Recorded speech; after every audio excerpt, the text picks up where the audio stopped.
Ladies and gentlemen, South Africa is buzzing once again, and this time, all eyes are on former President Jacob Zuma. Yes, you heard that right. The man who once occupied the highest office in the land, the man who commanded power, influence, and attention, is now reportedly too broke to pay back our $28.9 million.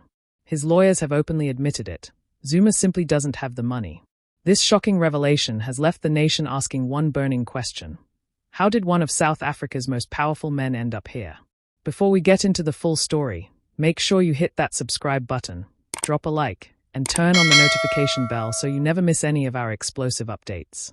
Trust me, you'll want to stay tuned, because what's unfolding here sounds straight out of a political drama movie. Now let's break this down in simple terms.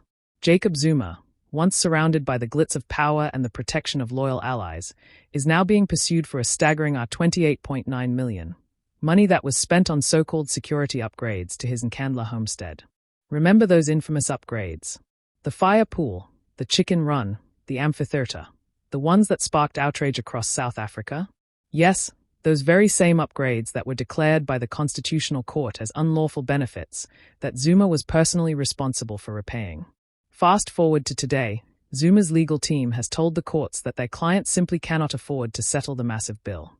According to reports, they claim Zuma's finances are in shambles, his assets limited, and his income insufficient to even make a dent in that enormous figure. Can you imagine? A man who once commanded billions in state resources now unable to pay less than our 30 million? The irony is something else. South Africans have mixed reactions.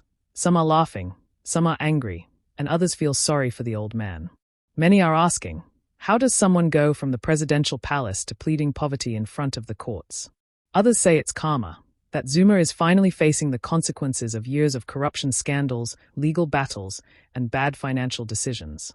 But here's the interesting twist. His supporters are not backing down. The Zuma faithful, the ones who still chant Wenzeni U Zuma, are already rallying online, claiming this is part of a political witch hunt. They say the state is deliberately trying to humiliate him, destroy his dignity, and make an example out of him. Whether you agree or not, there's no denying that Zuma's story continues to divide the nation. And then there's the bigger question. If Zuma can't pay, what happens next? Will the state seize his properties? Will he be forced to sell parts of his Nkandla estate? Or will taxpayers once again be dragged into another long, expensive legal circus? Because if history has taught us anything, when it comes to Zuma, nothing is ever simple. There's always a twist, always another chapter, and always drama waiting around the corner. This latest development has reignited debates about accountability in South Africa's political class. If a former president can dodge paying what he owes, what message does that send to ordinary citizens who are expected to pay their bills, their taxes, and their debts every single day? The contrast is staggering.